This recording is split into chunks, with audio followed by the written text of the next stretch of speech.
Yo, what's up guys? Welcome back dito po sa Day Enriga Doy TV Sports.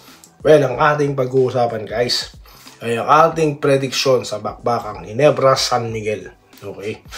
At mga pa-shoutout, bago po yan, salamat muna ha sa mga subscribers ng channel na ito. Okay, ganun din po sa mga followers sa Facebook. Sa mga hindi pa po, kayo na po sanang bahala. Papalo naman. Okay guys, so dito na po tayo sa ating gustong pag-usapan na prediction. Una, malamang ang tanong sa mga isip nyo, kala ko ba mag-aantay ka na lang ng end ng series na to? Well, I have reason bakit ako maglalabas ngayon ng prediction. Ang aking reason, dalawa. Okay, first, yung ginawa pong performance ng Ginebra, okay, sa Game 3. Yan po yung ating prediction na mangyayari sana nung Game 2 na ginawa na nila. Number 2, from there, I don't think na magbabago pa, no, yung kanilang ginawa, no, both offense and defense. Ano yung mga yon? Number 1, umpisahan na natin sa depensa guys.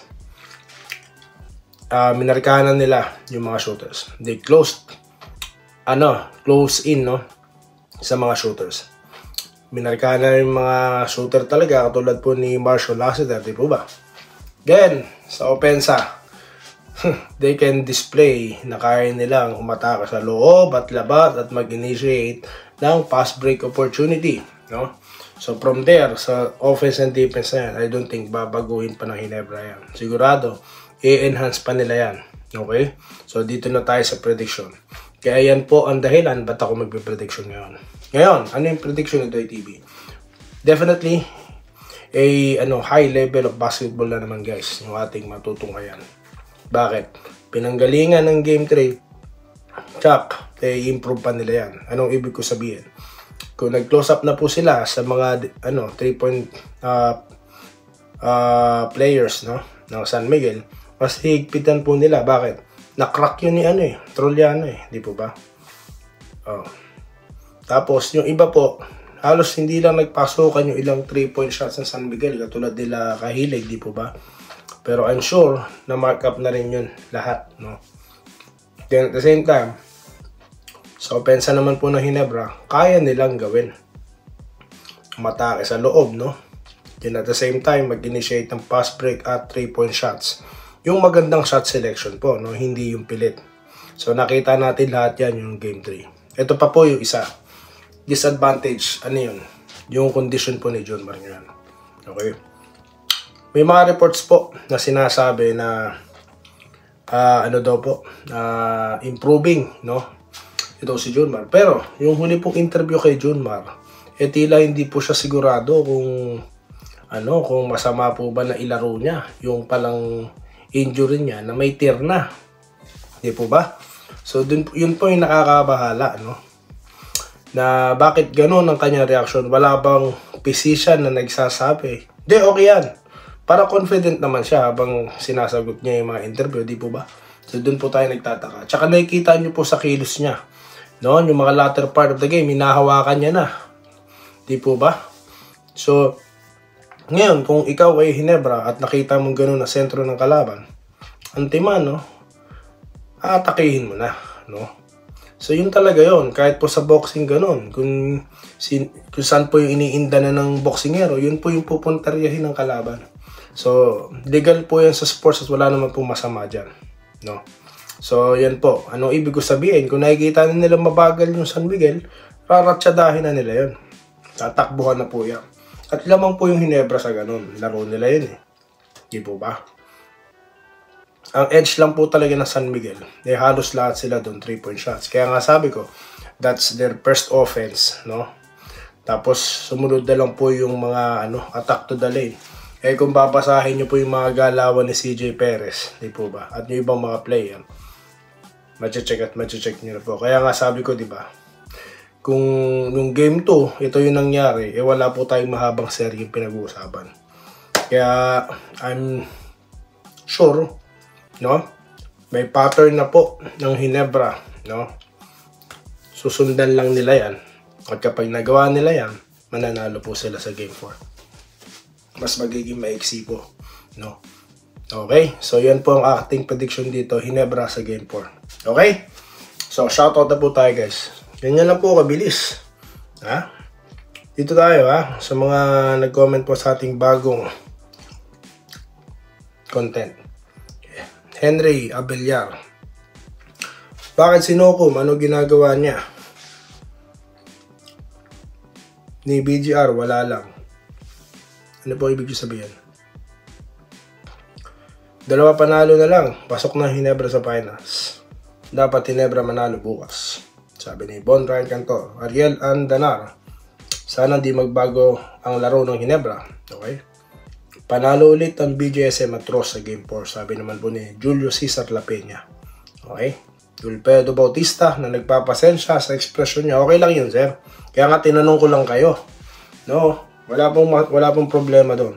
Shoutout po kay Sir Wilfredo Bautista. Babel. Diyan lang naman natatalo TNT sa pananakit. Nananalo. At pagdareklamo. Well, in fairness po malakas at madiskarte po ang TNT. No? Edwin Lobo, sana BGSM at TNT sa final para magkaalaman sino aso sa import. Well, they need to work hard for that, no? At alam nyo po, nasabi ko kanina sa prediction ko about prediction na pa tayo? Wala pa pala. Rain or Shine at TNT, ha? Abangan nyo na lang po, maglalabas tayo, ha? Maya-maya lang. Shoutout po kay Edwin Lobo. Kay Gerald Castillo din po, no? Base sa video, mahirap isipin na di sadya yung kay BGR Kabunding. Nasuspinde. Kaya hindi po, kasi di naman po penalty to yung ang itinawag sa kanila. Kung penalty to yun, suspendido po yun. Timano next game. Cyrus Cabello, good morning. Doy TV, dapat makuha pa din ang panalo. Sam Haldos, good morning. Brother Doy, lahat yata ng pananakit sa play kinuha ni chat.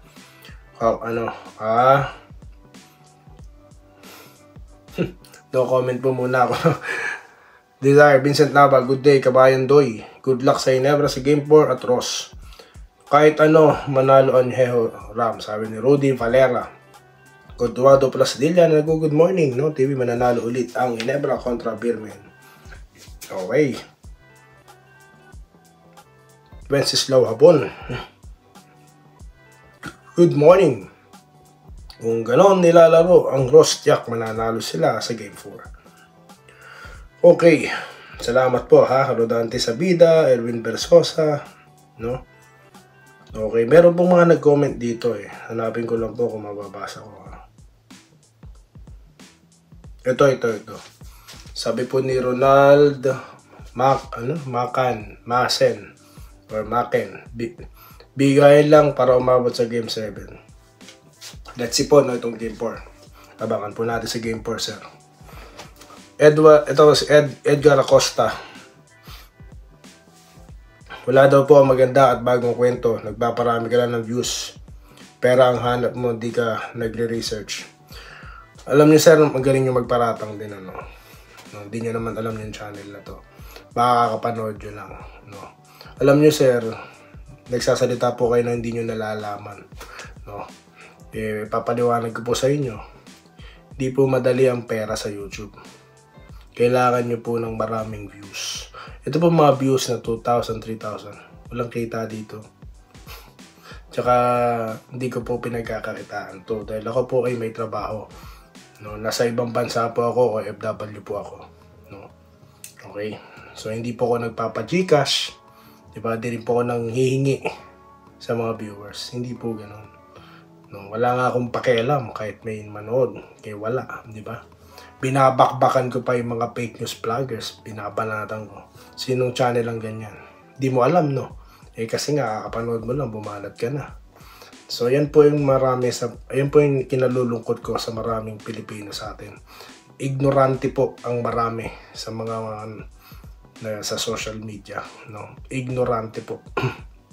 At kinalulungkot ko po, isa po kayo doon, no? Dahil nagko-comment po kayo na wala kayong kaalam-alam.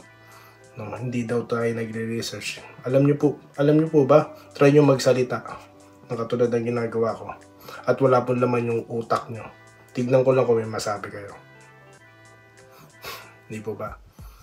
So, ganun po, no? So, yan lang ang aking simpleng sagot. Nalulungkot po ako, no?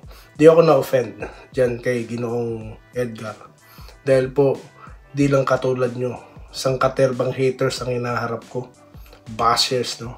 Bago ko itinindig itong channel na ito from first subscriber to 16 at going to 17,000 subscribers, no? So, yun lang po, no? Ating masasabi. So, salamat po, Ma'am Irene Quilles. Alam ko nanonood kayo. Okay. At Sir Joseph Pineda. Okay. At sa lahat po na nanonood. Segundo Aurelio. Okay.